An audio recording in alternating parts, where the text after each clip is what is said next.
बेताल पच्चीसी। 14वीं कहानी। अयोध्या नगरी में वीर केतु नाम का एक राजा राज्य करता था।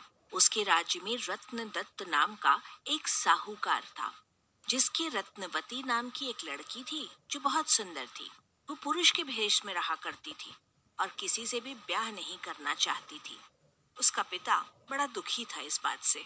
इसी बीच नगर में बहुत सारी चोरियां होने लगी। प्रजा दुखी हो गई।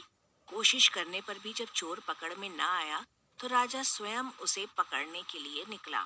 एक दिन रात को जब राजा भेष बदलकर घूम रहा था तो उसे परकोटे के पास एक आदमी दिखाई दिया। राजा चुपचाप उसके पीछे चल दिया। चोर ने कहा, तब तो तुम मेरे साथी हो, आओ मेरे घर चलो। दोनों घर पहुंचे। उसे बिठाकर चोर किसी काम के लिए चला गया। इसी बीच उसकी दासी आई और बोली, तुम यहाँ क्यों आए हो? चोर तुम्हें मार डालेगा, भाग जाओ। राजा ने ऐसा ही किया। फिर उसने फौज लेकर चोर के घर को घेर लिया। जब चोर ने ये देखा तो वो लड़ने के लिए तैयार हो गया। दोनों में खूब लड़ाई हुई। अंत में चोर हार गया। राजा उसे पकड़कर राजधानी में लाया और सूली पर लटकाने का हुक्म दे दिया। संयोग से रत्नवती ने उसे देखा तो उस पर मोहित हो गई। पिता से बोली, मैं इसके साथ ब्याह करूंगी, नहीं तो मर जाऊंगी। पर राजा ने उसकी बात नहीं मानी और चोर सूली पर लटका दिया गया। सूली पर लटकने से पहले चोर पहले तो बहुत रोया, फिर खूब हंसा। रत्नवती वहां पहुंच गई और चोर के सिर को लेकर सती होने के लिए चिता में बैठ गई। उसी समय देवी ने आकाशवाणी की, मैं तेरी पति भक्ति से प्रसन्न हूँ, जो चाहे सो मांग।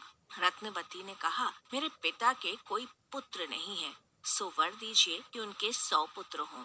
देवी प्रकट होकर बोली, यही होगा, और कुछ मांगो। वो बोली, मेरे पति जीवित हो जाएं। देवी ने उसे जीवित कर दिया। दोनों का विवाह हो गया। राजा को जब ये मालूम हुआ तो उन्होंने चोर को अपना सेनापति बना लिया। इतनी कहानी सुनाकर बेताल ने कहा, हे राजन, ये बताओ कि सूली पर लटकने से पहले चोर क्यों तो जोर जोर से रोया और फिर क्यों हंसते हंसते मर गया? राजा ने कहा, रोया तो इसलिए कि वो राजा रत्नदत्त का कुछ भी भला ना कर सकेगा। हंसा इसलिए कि रत्नवती बड़े बड़े राजाओं और धनिकों को छोड़कर उस पर मुग्ध होकर मरने को तैयार हो गई। स्त्री के मन की गति को कोई नहीं समझ सकता। इतना सुनकर बेताल गायब हो गया और पेड़ पर जा लटका। राजा फिर वहां गया और उसे लेकर चला तो रास्ते में उसने 15वीं कहानी सुनाई।